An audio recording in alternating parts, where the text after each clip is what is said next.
喺清晨嘅寧靜中，喺夜晚嘅燈火下，每日與主同行，喺愛裏面與主相會。我係阿青，讓我哋一齊打開心靈之窗，讓神嘅話語成為亮光，指引前行嘅方向。參孫與撒母耳，希伯來書11章32節。我又何必多說呢？若要一一細說，基甸、巴拉、參孫、耶弗他、大衛、撒母耳和眾先知的事，時候就不夠了。參孫同撒母耳同時係十分相似，卻又極之不同。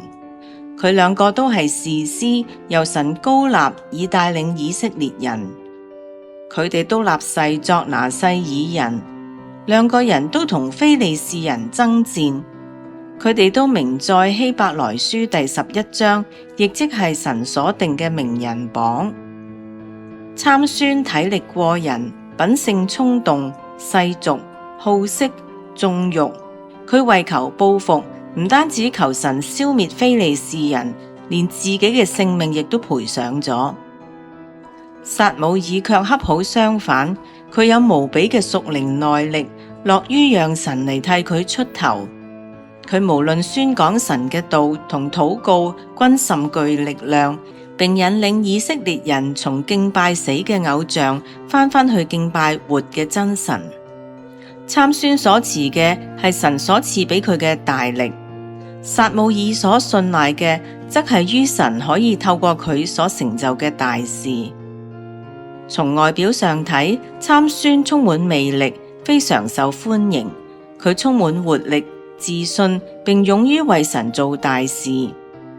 相反，撒母耳則為人低調，頗帶點兒頓世嘅作風，但卻隨時候命，讓神藉住佢成就佢嘅心意。雖然神視參孫為偉大，但係佢唔係模仿嘅對象。如果唔係神將佢置於佢嘅名人榜上，參孫肉肉嘅生活方式會叫人懷疑佢是否真正得救。因此，跟隨參孫榜樣而行嘅人喺審判之前唔會得到正面嘅肯定。嗰啲認識佢又愛戴佢嘅人，一定唔會贊同佢嘅行為操守。撒母耳先至係較佳嘅學習榜樣。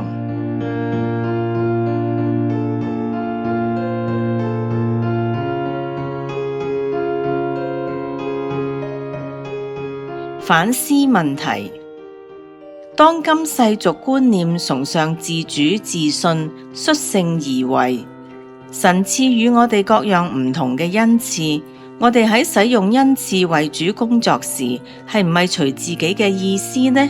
抑或係先尋求神嘅帶領呢？對比一下參孫同撒母耳行事嘅方式，對你有乜嘢啟發？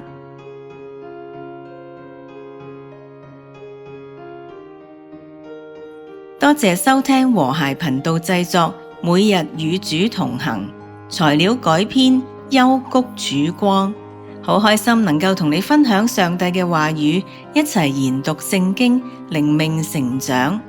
歡迎你喺我哋嘅 Facebook 留下足跡。聽日見啦！